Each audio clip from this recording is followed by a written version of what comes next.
Assalamualaikum warahmatullahi wabarakatuh. Berjumpa lagi ya dengan saya di channel ini. Apa kabar semuanya? Semoga selalu sehat, dilancarkan rezekinya, dimudahkan segala urusannya ya. Amin. Nah, di kesempatan video kali ini saya akan berbagi informasi terbaru bagi keluarga penerima manfaat KPM PKH dan BPNT. Nah, kita sudah ketahui bersama bahwasanya proses penyaluran bantuan PKH dan BPNT tahun 2025 untuk tahap 2 ini tidak lama lagi akan kembali dicairkan oleh Kemensos. Para KPM PKH dan BPNT yang masih menunggu-nunggu pencairan untuk tahap 2 di tahun 2025 ini harus mengetahui informasi ini. Dan ini terkait jadwal terupdate penyaluran bantuan PKH dan BPNT tahap 2 yang harus diketahui oleh semua KPM. Kira-kira mulai kapan uang PKH dan BPNT tahap 2 akan kembali dicairkan. Kemudian ada 4 himbauan instruksi penting dari pusat bagi kalian KPM PKH dan BPNT yang harus bisa dipahami lagi, agar uang bantuan PKH dan BPNT tahap 2 nanti ketika dicairkan ini tidak berkurang lagi cairnya ya. Dan berikut kabar terbaru informasi terkait jadwal pencairan PKH tahap 2 dan BPNT tahap 2 tahun 2025. Dan ada 4 himbauan instruksi penting dari pusat yang harus diketahui. Jadi simak terus videonya sampai selesai agar supaya tidak ketinggalan informasinya. Nah, untuk informasi yang pertama yang perlu diketahui, bagi kalian para KPM PKH dan BPNT yang kemarin sudah cair bantuannya di tahap 1 lancar cair. Ya, walaupun ada KPM PKH yang cairnya berkurang tidak sesuai harapan, tetapi tetap disyukuri saja.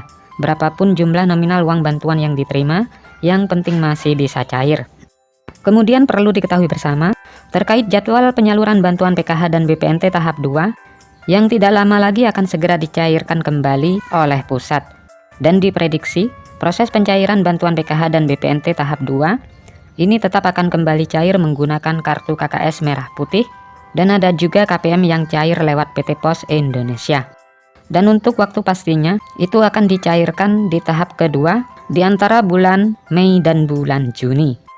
Kemudian perlu diketahui lagi, pencairan bantuan PKH dan BPNT tahap 2 tahun 2025 ini ada 4 himbauan instruksi penting yang harus dijalankan ya bagi KPM PKH dan BPNT, agar bantuan bisa lancar cair dan uang bantuan PKH tahap 2 jadi tidak berkurang cairnya. Nah, himbauan instruksi penting tersebut ini yang pertama, pastikan kartu KKS wajib dipegang sendiri-sendiri oleh KPM PKH, disimpan sendiri kartu KKS-nya.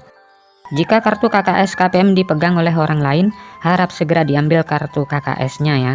Hal ini mengantisipasi terjadinya potongan-potongan yang tidak jelas atau pungutan liar. Dan hal ini tentu merugikan penerima manfaat PKH ya, agar supaya tepat sasaran dan tidak disalahgunakan. Kemudian instruksi yang kedua, pastikan KPM PKH dan BPNT pada saat pencairan bantuan tahap 2 nanti, ini menerima bantuan PKH maupun BPNT secara utuh ya, tidak ada potongan-potongan. Dan KPM PKH ini juga harus mandiri mengambil uang bantuan sendiri ya.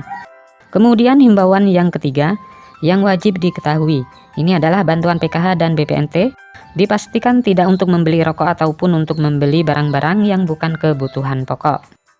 Kemudian himbauan yang keempat, sebelum pencairan di tahap 2, bantuan PKH ini boleh untuk membeli kebutuhan sekolah ya, seperti untuk membeli buku dan alat tulis ataupun untuk membayar SPP dan juga untuk membeli seragam.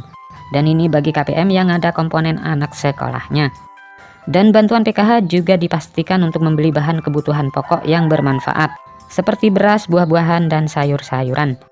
Dan bantuan PKH ini juga bisa atau boleh digunakan untuk berobat bagi kategori lansia yang memerlukan untuk mengecek kesehatannya. Semoga ini bermanfaat. Sampai ketemu di informasi-informasi selanjutnya. Assalamualaikum warahmatullahi wabarakatuh.